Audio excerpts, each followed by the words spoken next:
எல்லாவற்றிலும் நன்றி கூறுங்கள், இதுவே தேவ சித்தம் என்று வாழுங்கள்.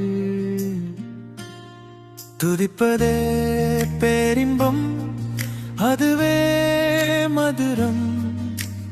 நன்றி சொல்லும் போதே கிட்டும் முழு சந்தோஷம்.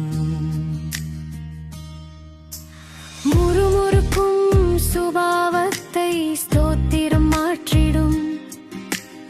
ஆத்துமாவை பலவீனப்படுத்தும் கவலைகள் ஓடிடும். தூய ஆவியை துக்கப்படுத்தாமல் துதித்து உயர்த்திடுவோம். விசுவாசம், அன்பு, கீழ்ப்படிதலில் அனுதினம் வளர்ந்திடுவோம். தேவ பராமரிப்பில் வைக்கும் விசுவாசமே ரகசியம். எல்லாம் நன்மைக்கென்று காண்பதே அவசியம். திட்டங்கள் சிதைந்து ஆசைகள் அழிந்தாலும் தேவன் மேன்மையானதை செய்வார் என்று துதித்திடுவோம். ஜெபங்கள் தடையானாலும் ஏற்ற காலம் வரும். வேதனையில் அழுதாலும் உள்ளுக்குள் புன்னகை மலரும்.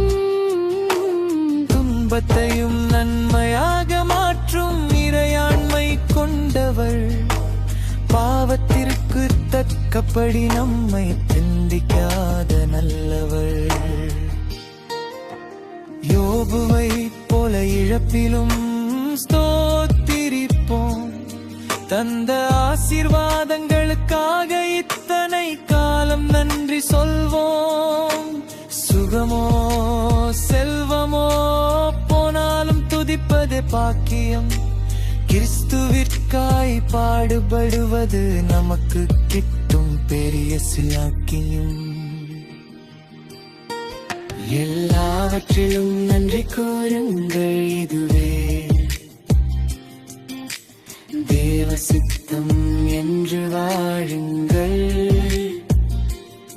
துதிப்பதே பேரின்பம், அதுவே மதுரம்.